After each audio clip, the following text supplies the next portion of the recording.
En las profundidades de México del siglo XIX, hubo una historia que nunca se escribió en los libros, pero que sobrevivió en susurros y leyendas. Una hacienda donde la riqueza escondía gritos, donde las paredes se mancharon con lágrimas y sangre. Ella se llamaba María, una criada esclava condenada al silencio. Su único pecado, amar y proteger a su hijo. Su peor castigo, verlo torturado por la mujer que debía llamarse patrona. Aquella noche, cuando el llanto del niño se apagó en la oscuridad, algo en el corazón de María se rompió para siempre, y lo que nació de ese dolor no fue solo una madre desesperada, sino un espectro de venganza. Hoy recordamos la tragedia que transformó una casa en maldición y a una mujer en leyenda, María, la criada esclava, que cortó en pedazos a la patrona que torturó a su bebé. En la vasta extensión de México durante el siglo XIX, la riqueza y la miseria se rozaban como cuchillas de acero. En las haciendas, bajo la mirada arrogante de los terratenientes, las criadas y los esclavos eran reducidos a sombras humanas, cuerpos destinados a obedecer sin voz ni voluntad. Entre aquellas almas atrapadas en cadenas invisibles, se encontraba María, una joven mujer de origen campesino. Había sido vendida como criada cuando apenas era adolescente, entregada como si fuera un mueble, una pertenencia más de la familia que la adquirió. Desde entonces, su vida estuvo marcada por los muros fríos de una hacienda que parecía respirar crueldad. La casa en la que sirvió no era un hogar, sino una prisión disfrazada de riqueza. Las paredes adornadas con tapices europeos ocultaban un aire fétido de injusticia. Los suelos brillantes eran testigos de lágrimas derramadas, y los corredores resonaban con ecos de órdenes despiadadas y azotes. María no conocía la libertad. Su jornada comenzaba antes del amanecer, fregando pisos hasta que sus manos sangraban, cocinando banquetes que jamás probaría, cuidando a los hijos de otros, mientras la suya propia seguía siendo invisible para el mundo. La esclavitud no solo estaba en las cadenas, sino en cada mirada de desprecio, en cada palabra humillante que recibía de quienes la llamaban criada, como si su nombre verdadero hubiera dejado de existir.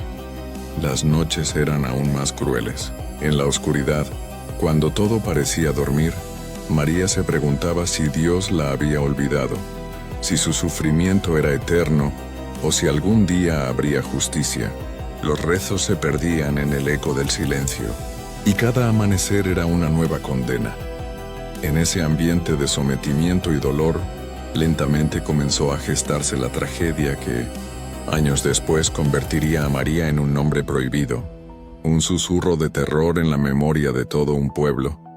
La hacienda donde María servía no era simplemente una residencia señorial, era un organismo vivo que respiraba hostilidad. Sus muros altos y húmedos parecían cerrarse cada día un poco más, sofocando a quienes habitaban dentro.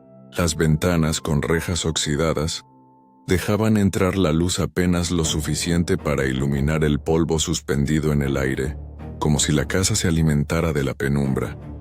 El lugar estaba gobernado por la patrona, una mujer de linaje criollo, arrogante y fría como el mármol. Sus vestidos de seda contrastaban con la podredumbre moral que emanaba de su ser. En su mirada había un brillo de desprecio que atravesaba como cuchillo, y su voz, seca, tajante, se escuchaba en cada rincón, recordando constantemente a todos su posición de poder. Los sirvientes, al verla, bajaban la cabeza y evitaban respirar demasiado fuerte, como si hasta el aire le perteneciera. En los pasillos corría un rumor constante: la patrona no tiene corazón, solo hiel en las venas. Nadie se atrevía a contradecirla, pues sus castigos eran ejemplares y crueles. Encierros en sótanos húmedos, azotes frente a los demás, privación de comida durante días. María, desde el primer encuentro, sintió que esa mujer no solo era su dueña, sino también la sombra de un destino maldito. Cada palabra, Cada gesto de la patrona estaba diseñado para recordar a María que su vida no le pertenecía. La casa misma parecía reflejar esa maldad. El comedor, con su mesa larga y candelabros oxidados, olía a grasa rancia y a vino derramado. Los cuartos de los sirvientes eran estrechos, apenas lo suficiente para un camastro y una vela que ardía hasta apagarse sola. Y bajo la hacienda, se decía que existían túneles y sótanos donde nadie quería entrar. Allí se oían ruidos extraños, cadenas arrastrándose, lamentos que parecían provenir del mismo infierno. María caminaba entre esos muros con el alma encogida. Cada vez que escuchaba los tacones de la patrona golpeando el suelo de mármol, un escalofrío le recorría la espalda. Sabía que aquel lugar no era solo un espacio de trabajo, era una trampa, un escenario donde el sufrimiento estaba destinado a repetirse como un eco interminable.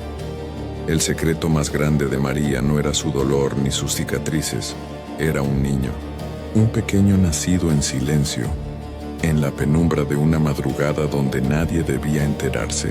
Aquel bebé era la única chispa de luz en su existencia marcada por cadenas invisibles. Para María, su hijo no era una simple criatura, era la prueba de que aún podía amar, de que dentro de ella quedaba algo humano que la esclavitud no había logrado destruir. Pero en la hacienda, un hijo de una criada era considerado una afrenta, una mancha que ensuciaba la pureza de la casa. Durante un tiempo, María ocultó al niño con la complicidad de otras sirvientas, quienes lo alimentaban en secreto y lo acunaban lejos de la vista de la patrona. Los murmullos entre ellas lo llamaban el niño prohibido. El pequeño crecía frágil, con la piel pálida y los ojos enormes que parecían absorber todo el sufrimiento a su alrededor. Cada risa, cada llanto, era un recordatorio para María de que debía luchar en silencio para protegerlo. Pero la hacienda era un lugar que devoraba secretos, y pronto el suyo fue descubierto. Una tarde, la patrona sorprendió a María cargando al niño en brazos. Sus ojos fríos como acero se clavaron en el bebé con un odio inexplicable. No vio a un ser inocente, sino una ofensa directa a su autoridad. Para ella, aquella criatura no merecía compasión. Era un estigma, una vergüenza que debía ser corregida con crueldad. Desde ese día, la vida del pequeño se transformó en una tortura constante. Cada error de María, cada demora en una tarea, se traducía en castigo hacia el niño. Si lloraba, la patrona lo hacía callar con bofetadas. Si reía, se lo arrebataba de los brazos de su madre y lo dejaba bajo el sol ardiente hasta que su piel se enrojecía. El resto de los sirvientes miraban en silencio, aterrados. Nadie se atrevía a interceder, porque sabían que una sola palabra en defensa de María y su hijo podría condenarlos también. Y así, el pequeño comenzó a cargar con el peso del odio ajeno, como si desde su nacimiento hubiera sido marcado por una maldición que lo sentenciaba al dolor. María, mientras tanto, sentía cómo la desesperación le arrancaba el alma en pedazos. Sabía que su hijo no había venido al mundo para vivir, sino para sufrir, y esa certeza la perseguía cada noche, como un presagio que crecía en la oscuridad de la hacienda. La vida de María y de su hijo se convirtió en un tormento cotidiano. A partir del momento en que la patrona fijó sus ojos en aquel bebé, cada día fue una condena escrita con dolor. La mujer encontraba placer en inventar nuevas formas de humillar y castigar, como si la crueldad fuera el alimento de su orgullo enfermo.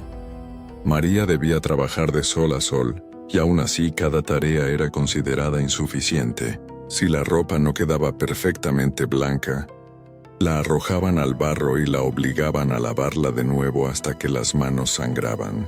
Si el piso brillaba, la patrona pasaba un dedo por el suelo solo para señalar una mota de polvo invisible, y como castigo, hacía que María permaneciera de rodillas horas enteras frotando el mismo rincón. El niño, mientras tanto, era el blanco preferido. Muchas veces, La patrona lo usaba como instrumento de venganza. Lo arrebataba del regazo de su madre, lo encerraba en una alacena oscura, o lo dejaba sin alimento hasta que el llanto se apagaba en un suspiro débil. El resto de los sirvientes asistía a este espectáculo con el corazón encogido, pero ninguno se atrevía a levantar la voz. Sabían que la ira de la patrona no tenía límites. Se contaba que, en el pasado, un sirviente que osó defender a otro terminó desaparecido en los sótanos de la hacienda, y nunca más volvió a ser visto. Ese recuerdo era suficiente para mantener a todos en un silencio sepulcral. Cada noche, cuando por fin terminaba las labores, María regresaba al rincón donde tenía a su hijo, y lo abrazaba con la desesperación de una madre que sabe que cada día podría ser el último. Sus lágrimas caían sobre la frente del pequeño, y entre sollozos prometía que resistiría, que algún día lo salvaría de aquel infierno. Pero en el fondo de su corazón, María empezaba a sentir que la promesa era una mentira cruel. El niño estaba atrapado igual que ella, y la hacienda, esa cárcel disfrazada de mansión, no los dejaría escapar con vida. Las noches en la hacienda eran un suplicio interminable. Cuando el silencio caía sobre los corredores de piedra y las lámparas de aceite se apagaban una tras otra, lo único que quedaba era el eco del sufrimiento. María, desde su camastro, apenas podía cerrar los ojos. Cada rincón de la casa parecía susurrar el llanto de su hijo. El niño, débil y asustado, lloraba con gemidos que atravesaban la oscuridad como cuchillas invisibles. A veces, los sollozos eran interrumpidos por un golpe seco, un portazo o la voz áspera de la patrona ordenando silencio. El sonido de esos llantos, ahogados y quebrados, se mezclaba con el rumor del viento que entraba por las ventanas con rejas, creando una sinfonía macabra que se quedaba grabada en la mente de María. En las noches más crueles, la patrona se levantaba solo para atormentar al niño. Abría la puerta de golpe, lo sacaba de su rincón y lo dejaba desnudo en el patio helado bajo la luna pálida. Allí su llanto se alzaba como un rezo desesperado que nadie respondía. Desde su cama, María sentía que el corazón se le desgarraba en 1000 pedazos, pero si se levantaba a defenderlo, sabía que recibiría golpes que podrían matarla. Los demás sirvientes escuchaban también aquel lamento infantil, pero permanecían inmóviles, aterrados con la sábana hasta la cabeza. Había quienes decían que ese llanto no era de este mundo, que sonaba más a un presagio que a un simple gemido. Era como si la propia hacienda se alimentara de esas lágrimas, como si las paredes absorbieran el dolor y lo conservaran para siempre. A medida que pasaban las semanas, los llantos del niño comenzaron a volverse más débiles. Cada noche parecía perder un poco más de fuerza, como una vela que se consume lentamente. María lo sabía. La vida de su hijo estaba siendo sofocada en la penumbra, y nada ni nadie parecía poder detener esa agonía. Y así, cada medianoche, el eco del llanto infantil se convirtió en el sonido más temido de la hacienda, un recordatorio cruel de que bajo aquel techo no existía compasión, solo sufrimiento perpetuo. El cuerpo del niño comenzó a convertirse en un mapa de sufrimiento. Cada jornada dejaba una nueva marca, un testimonio escrito en su piel frágil. Los azotes de la fusta dibujaban líneas rojas en su espalda diminuta, y las quemaduras de las brasas que la patrona acercaba a sus brazos quedaban grabadas como cicatrices imposibles de borrar.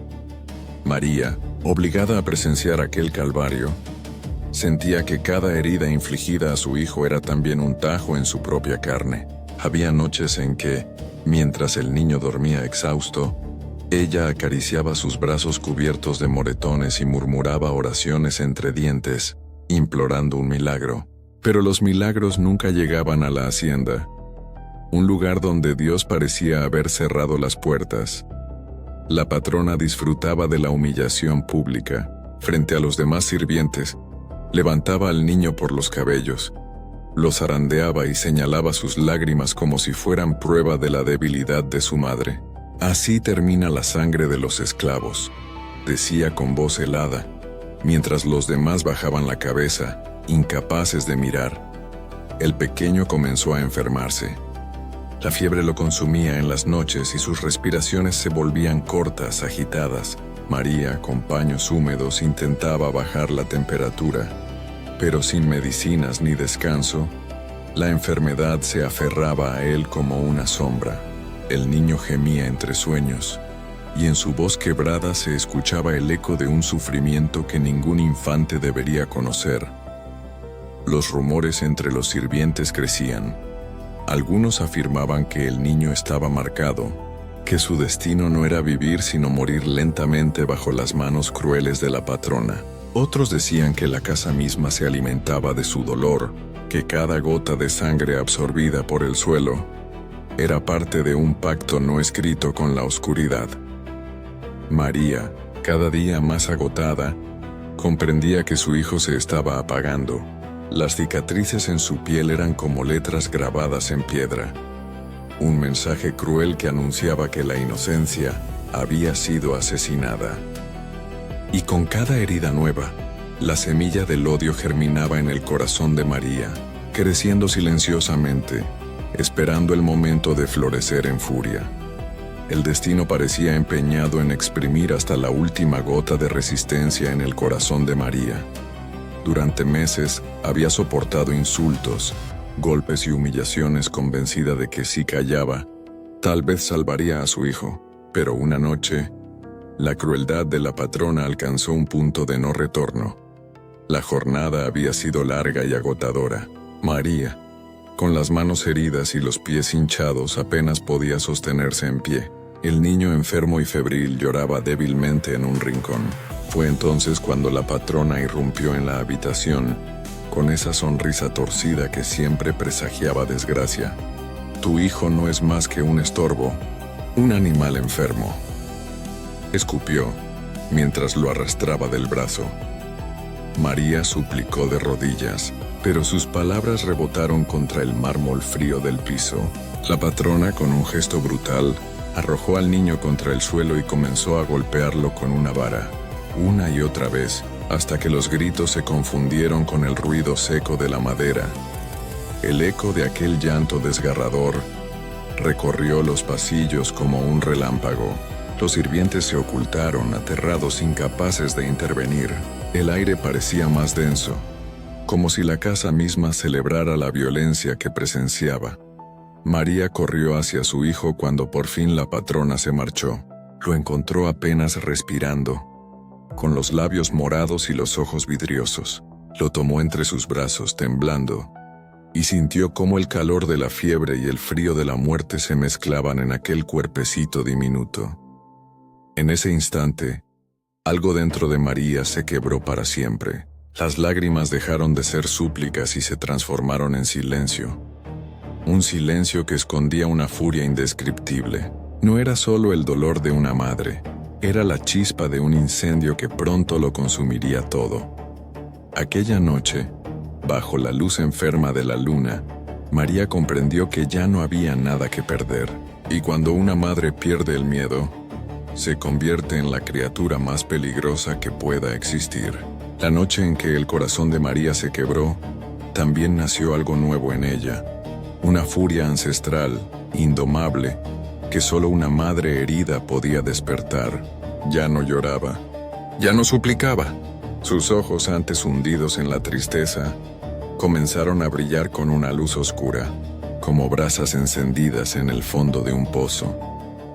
Se levantó en silencio, con el niño aún débil en sus brazos, y lo recostó en el camastro, cubriéndolo con la única manta que tenía. Le besó la frente sudorosa y le prometió sin palabras que su sufrimiento no quedaría impune. El odio acumulado durante años se mezclaba ahora con la desesperación. Cada insulto, cada golpe recibido, cada noche de lágrimas silenciosas se convirtió en un río de fuego que recorría sus venas. No era ya la criada humillada, sino una bestia acorralada, dispuesta a destruir a quien había osado tocar lo más sagrado. El viento nocturno ululaba contra las ventanas como si la propia naturaleza presintiera lo que estaba por venir. Los sirvientes, encerrados en sus habitaciones, sentían un aire pesado, un silencio extraño que presagiaba desgracia. En algún rincón de la casa, una vela se apagó sola, dejando un rastro de humo que parecía dibujar la silueta de una madre furiosa. María, temblando, caminó hacia la cocina. Cada paso era una sentencia. Sus manos, endurecidas por los años de esclavitud, se aferraron al mango de un cuchillo largo, brillante bajo la luz enferma de la luna que entraba por la ventana. No era solo un arma, era la prolongación de su dolor, el instrumento con el que la justicia prohibida por los hombres sería ejecutada por sus propias manos.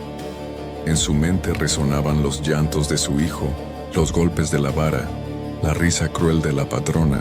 Cada recuerdo era un martillazo que la empujaba más cerca del abismo. Y allí, en ese límite entre la cordura y la locura, María se convirtió en algo más que una madre. Se convirtió en un espectro de venganza. La cocina, a esas horas de la madrugada, parecía un santuario profano. El olor a grasa rancia y leña apagada se mezclaba con el silencio sepulcral de la hacienda. Allí, entre ollas ennegrecidas y mesas manchadas de sangre de animales, María encontró lo que sería su destino. Un cuchillo de hoja larga, afilado hasta brillar bajo la tenue luz lunar. Sus dedos, temblorosos al principio, se cerraron con fuerza sobre el mango de madera. Sintió cómo el frío del metal recorría su brazo, erizándole la piel. Era como si el cuchillo respirara junto a ella, ansioso por ser usado, por cortar no solo carne, sino años de humillación acumulada. Cada rincón de la cocina guardaba recuerdos de esclavitud, las horas interminables de trabajo, los gritos de órdenes, los golpes recibidos por un plato mal servido. Ahora, aquel mismo lugar se transformaba en un altar de justicia. El cuchillo, manchado de la rutina diaria, se convertía en el instrumento de redención. El viento golpeó una ventana y el chirrido de las bisagras sonó como un presagio. María levantó la vista y por un instante creyó ver en el reflejo del metal los ojos de su hijo, febriles, cansados, implorando descanso. Esa visión fue suficiente. No había marcha atrás. María salió de la cocina con el cuchillo oculto entre sus ropas. El mármol del pasillo devolvía el eco de sus pasos, y cada sonido retumbaba como un tambor de guerra. El corazón le latía con violencia, pero no era miedo. Era la certeza de que estaba a punto de hacer lo inevitable. En lo alto de la escalera, al fondo del corredor, la puerta de la patrona permanecía cerrada. Tras esos muros dormía la mujer que había destruido su vida, y ahora, la esclava se acercaba como una sombra, llevando en sus manos la sentencia que pondría fin a un reinado de terror. El pasillo estaba sumido en un silencio que parecía eterno. Solo se escuchaba el crujido lejano de la madera y el susurro del viento contra los ventanales. María avanzaba como una sombra, con el cuchillo oculto bajo la tela de su vestido. Cada paso era un latido, cada respiración un golpe de tambor que anunciaba el fin. Cuando llegó frente a la puerta de la patrona, se detuvo un instante. El corazón le retumbaba en el pecho, pero sus manos no temblaban. Empujó lentamente la puerta, y ésta se abrió con un chirrido agudo que desgarró la quietud de la madrugada. La patrona dormía en su cama enorme, cubierta de sábanas bordadas, respirando con la tranquilidad de quien cree que el mundo le pertenece. Su rostro, iluminado por la luz de la luna que entraba por la ventana, parecía más frío que nunca. María se acercó despacio, con el cuchillo firme entre las manos. El recuerdo de los golpes, los gritos y las lágrimas de su hijo se superponía en su mente como una ola que crecía y crecía. Y entonces, sin más dudas, descargó la primera estocada. Un grito desgarrador rompió la calma. La patrona abrió los ojos con terror, intentando incorporarse, pero María ya estaba sobre ella. Cada movimiento del cuchillo era un alarido de venganza, un ajuste de cuentas por cada herida, por cada lágrima derramada.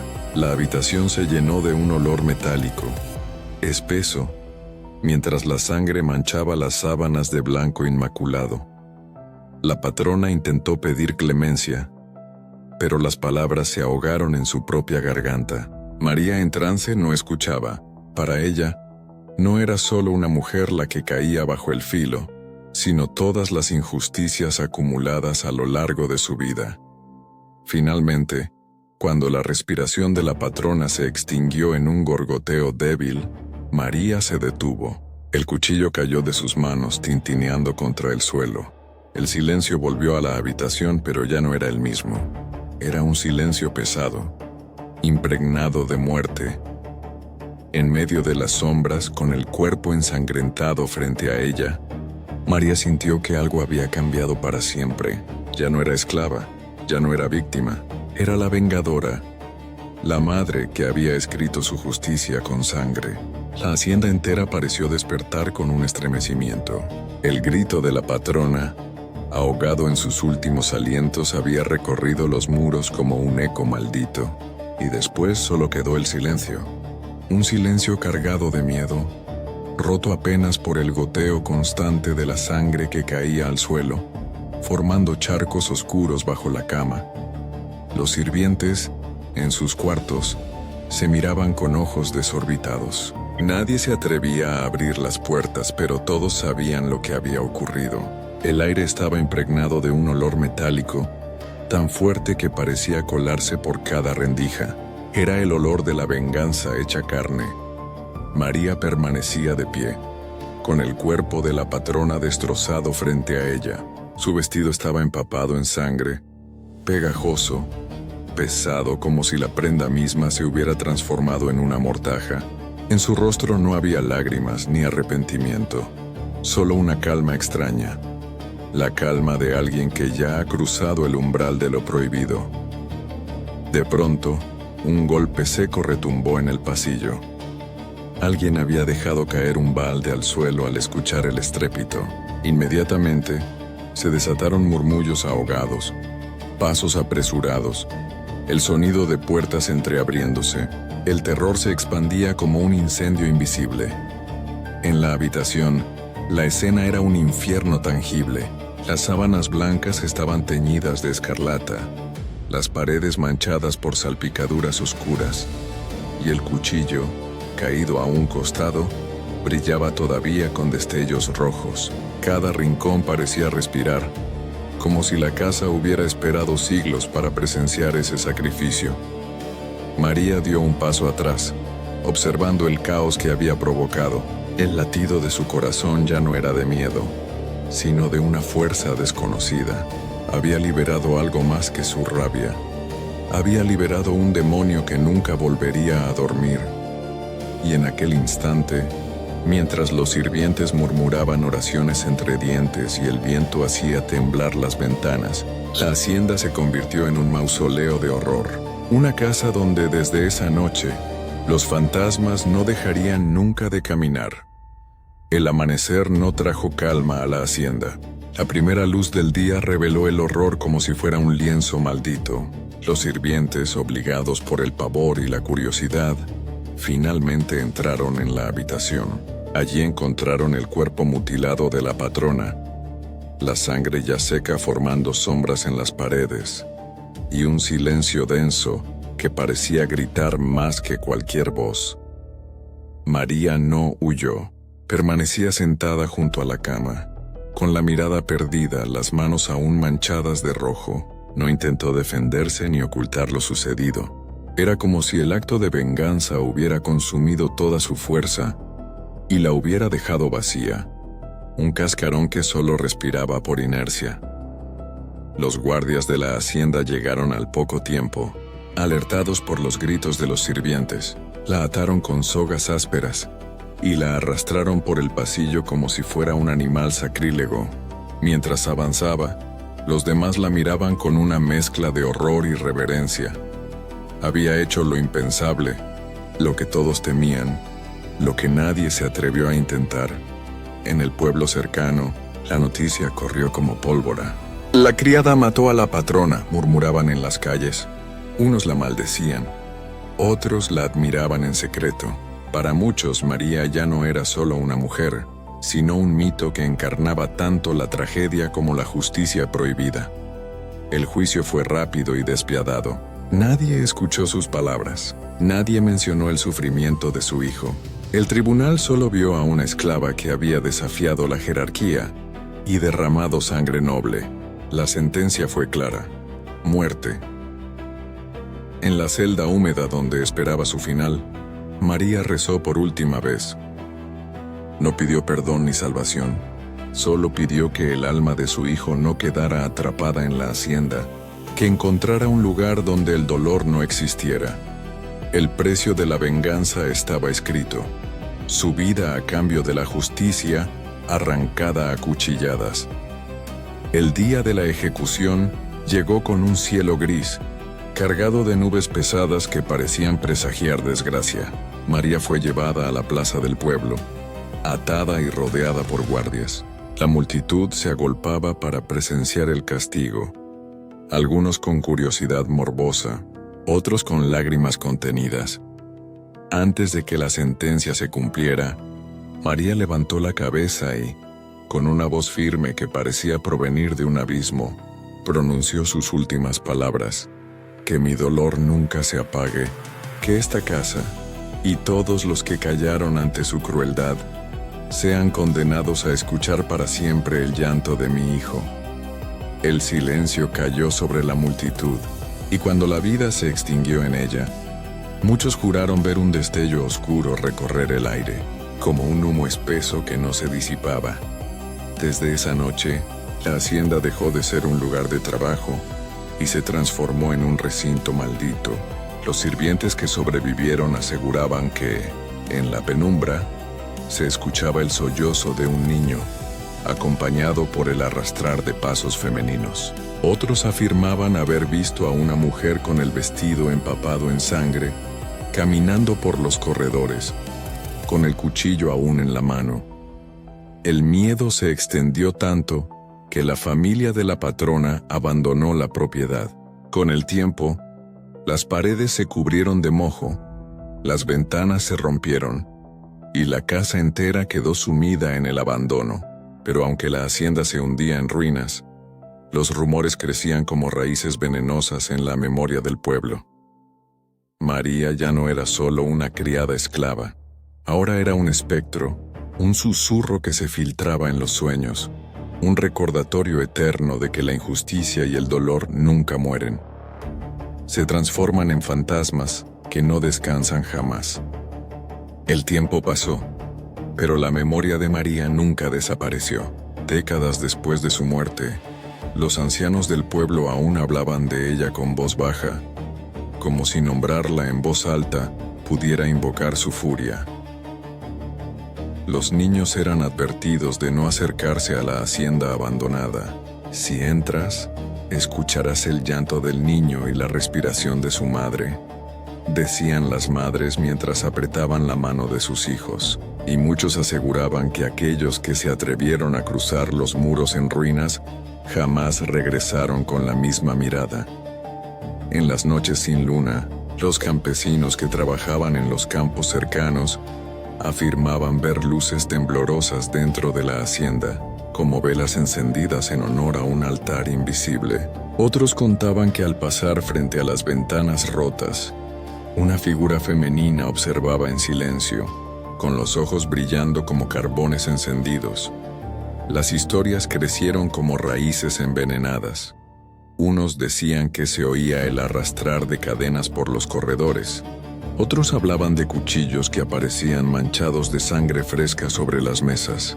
Y siempre, en todas las versiones, estaba el sonido del llanto infantil, un eco interminable que helaba la sangre de quien lo escuchaba. Con el paso de los años, la figura de María dejó de ser solo la de una esclava rebelde. Se convirtió en un mito, un espectro que atravesaba generaciones recordando a todos que la crueldad nunca queda sin castigo.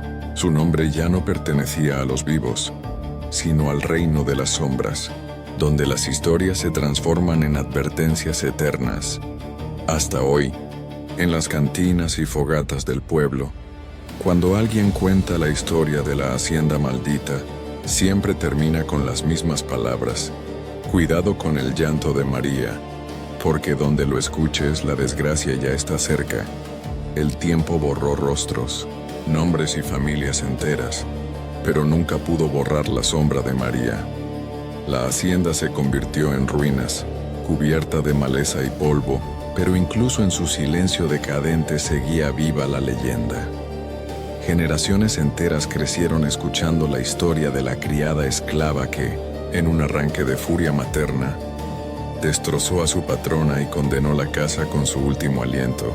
Para unos era una advertencia, para otros un símbolo de resistencia, pero para todos era un recordatorio. La crueldad deja cicatrices que ni la muerte puede cerrar. Los viajeros que pasaban cerca juraban sentir escalofríos sin motivo.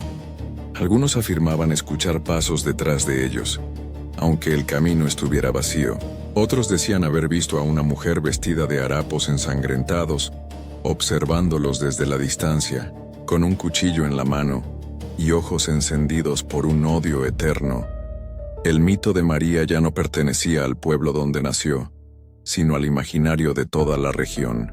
Se contaba en las fogatas, en las cocinas campesinas, en los pasillos oscuros de las tabernas, y cada vez que alguien repetía su nombre, el silencio se hacía pesado, como si el aire mismo temiera ofenderla. Así, María trascendió su miseria y su muerte. De esclava pasó a espectro, de madre humillada a madre vengadora, de mujer olvidada a leyenda inmortal. Su historia se convirtió en un eco perpetuo, un murmullo que atraviesa los siglos y aún hoy hiela la sangre de quienes lo escuchan.